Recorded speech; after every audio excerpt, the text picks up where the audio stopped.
L school of management के द्वारा की गई एक रिसर्च के अकॉर्डिंग 2027 तक आज जो सारे कंपनीज टॉप पोजीशन पे है वो सभी कुछ ऐसे कंपनीज से रिप्लेस हो जाएंगे जिनका नाम तक शायद आज तक हम लोगों में से किसी ने नहीं सुना है।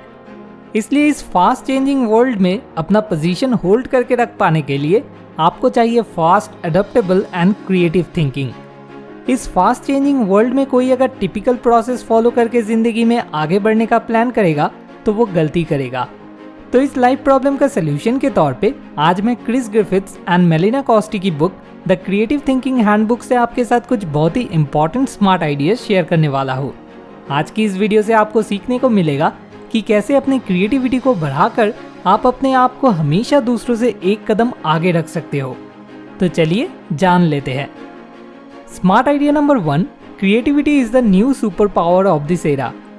आपको शायद ऐसा लग सकता है कि क्रिएटिविटी तो बस आर्टिस्ट या म्यूजिशियंस को ज़रूरत पड़ता है, लेकिन असल में सच बात तो ये है कि चाहे आपका प्रोफेशन कुछ भी हो, क्रिएटिविटी आपके लिए एक बहुत ही इंपॉर्टेंट स्किल है जिसे डेवलप करने में आपको भी ध्यान देना चाहिए।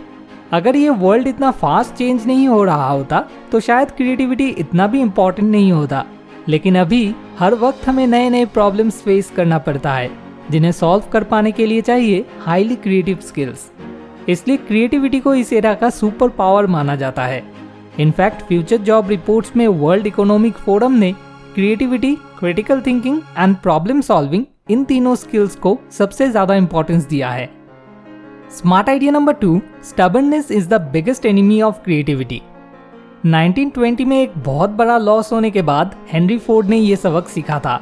उस टाइम यूएसए में जितनी भी गाड़ी बिकता था उसका 60% फोर्ड कंपनी के ही गाड़ी होते थे, लेकिन मार्केट में डिमांड बदल रहा था। लोग और ज़्यादा features and different variety of colours मांग रहे थे, लेकिन प्रोडक्शन कॉस्ट कम रख पाने के लिए हेनरी फोर्ड ने कुछ limited features and only black colour में ही लिमिटेड रहने के डिसीजंस पे अड़े रहे। यहाँ तक कि जब एक एम्प्लॉय ने एक रिपोर्ट पेश करके उनको ये समझाने का कोशिश किया तो उन्होंने उस एम्प्लॉय को ही नौकरी से निकाल दिया। तो तब जनरल मोटर्स ने लोगों के डिमांड के अकॉर्डिंग गाड़ी बनाना शुरू कर दिया, जिससे नेचुरली अचानक फोर्ड कंपनी की सेल काफ़ी गिर गया। बहुत बार हम हमारे पास्ट नॉलेज एंड एक्सपीरियंस के बेस पे किसी डिसीजन पे अड़े रहते हैं, जिससे हमारे अंदर किसी न्यू इन्फॉर्मेशन को जस्टिफाई करके देखने का या न्यू मेथड्स फॉलो करने का इच्छा ही खत्म हो जाता है। लेकिन जो लोग स्टबर्ननेस से ज़्यादा क्रिएटिविटी को इम्पोर्टेंस देते हैं वही लोग अपना पोजीशन लंबे समय तक होल्ड करके रख पाते हैं।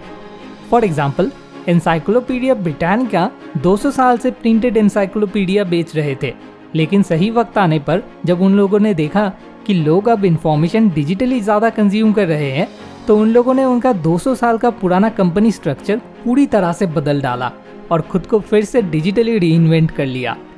इसलिए अगर आप समय के साथ साथ कदम मिला के नहीं चलोगे तो आप कभी भी जिंदगी में आगे नहीं बढ़ पाओगे। Smart idea number 3, understanding is the best friend of creativity. अगर आप कभी किसी क्यूरियस किड को नोटिस करते हो तो आप देखना वो हर बात पे कैसे सवाल पूछता रहता है। बिल्कुल उसी क्यूरियस किड की तरह ही जब आपको भी अपनी लाइफ में कोई प्रॉब्लम फेस करना पड़ रहा है तो तब आप जितना ज़्यादा सवाल पूछोगे उतना अच्छे से आप उस प्रॉब्लम को समझ पाओगे, और जितना डीपली आप उस प्रॉब्लम को समझ पाओगे उतना ही क्रिएटिव तरीके से आप उस प्रॉब्लम को सॉल्व भी कर पाओगे। इसलिए जब भी आप कोई प्रॉब्लम फेस कर रहे हो तो जितना ज़्यादा हो सके क्या, क्यों, कहाँ, कब, कैसे, इन जैसे वर्ड्स को यूज़ करने की कोशिश कीजिए।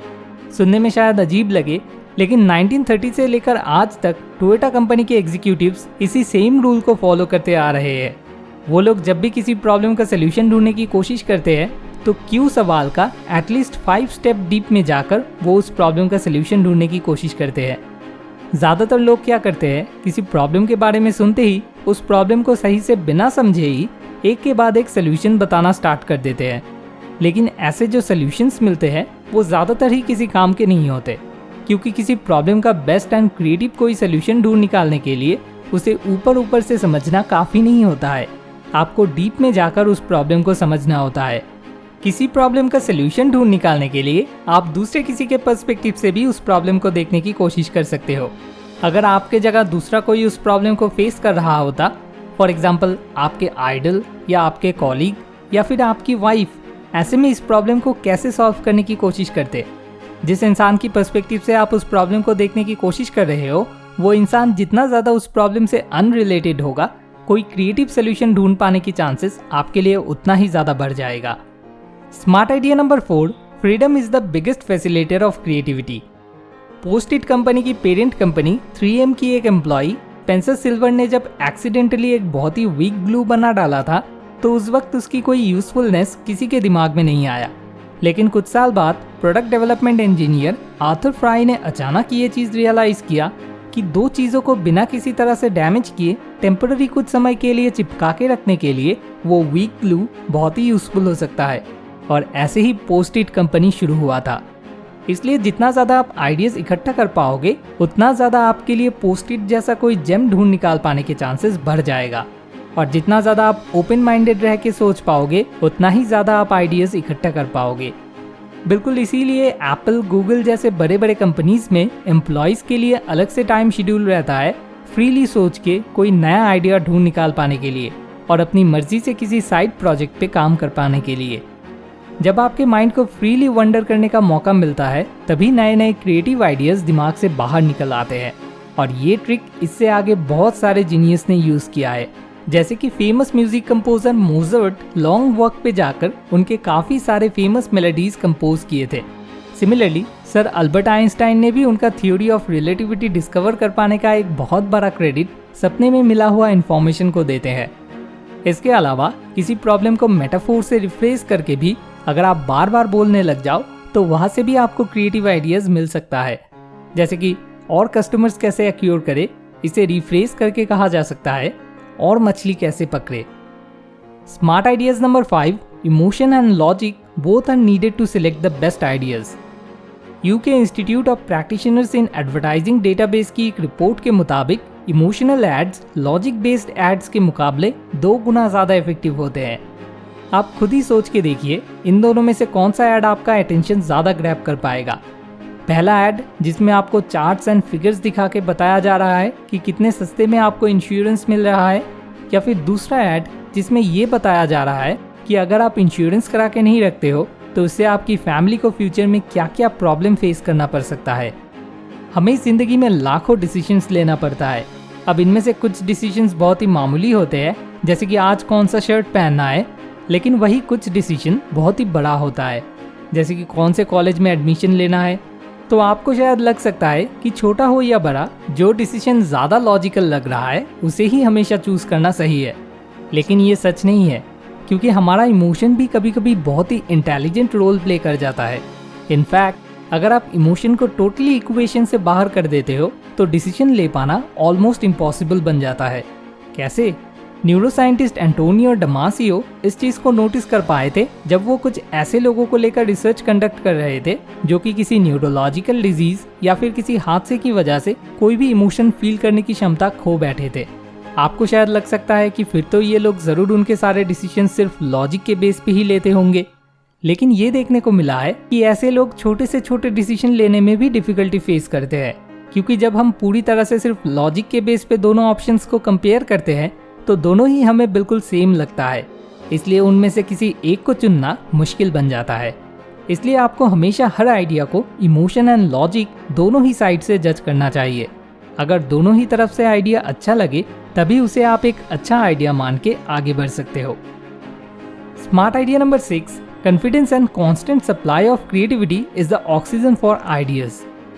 15 साल से 5000 प्रोटोटाइप बिल्ड करने के बाद फाइनली जाके जेम्स डायसन ने अपना revolutionary dual cyclone bagless vacuum cleaner discover कर पाया था। और वर्ल्ट डिज्नी ने जब पहली बार अपना एनिमेशन कंपनी शुरू किया था तो उसने उन्हें बैंकरप्ट बना डाला था। इसके बाद फिर 302 बार ना सुनने के बाद फाइनली उन्हें डिज्नी वर्ल्ड सेटअप करने के लिए फंडिंग मिल पाया था। अगर खुद पे कॉन्फिडेंस नहीं होता तो ये सारे लोग पहली बार फेलियर का सामना करने के बाद ही गिव अप कर देते। या तक कि सक्सेस मिलने के बाद भी कंटिन्यूअसली आपको अपनी क्रिएटिविटी को इस्तेमाल करके इम्प्रूव करते रहना होगा, बिल्कुल जैसे one of the best selling app angry birds के डेवलपर करते चले आ रहे हैं। उन्होंने पहले कई हज़ार बार अपने आइडिया को इम्प्रूव करके फिर जाके फाइनली इस गेम को लॉन्च किया था, और लॉन्च होने के बाद भी continuously new levels and versions के साथ साथ टॉयज, बुक्स या तक कि मूवीज प्रोड्यूस करके इन लोगों ने अपना इनोवेशन कंटिन्यू रखा है। इनकी सक्सेस इस बात को प्रूफ करता है कि सक्सेस मिलने के बाद भी उसे होल्ड करके रख पाने के लिए क्रिएटिव थिंकिंग का बहुत बड़ा रोल होता है। अब अगर मैं इस पूरे वीडियो को 2 लाइन में सम अप करूं तो आपको शायद लग सकता है कि क्रिएटिविटी एक ऐसा टैलेंट है जो कि सिर्फ कुछ लोगों को पैदाइशी एक गिफ्ट के तौर पे मिलता है, लेकिन सच बात तो ये है कि हम में से कोई भी चाहे तो अपने क्रिएटिव स्किल को डेवलप कर सकता है।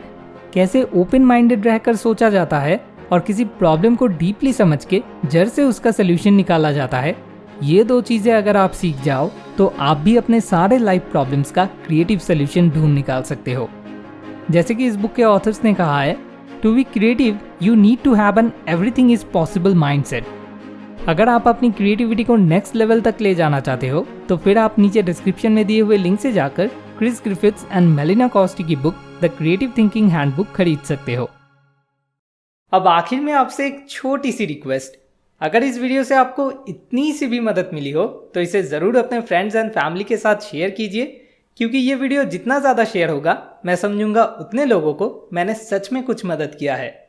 Thanks for watching. More wisdom, more solution, better life.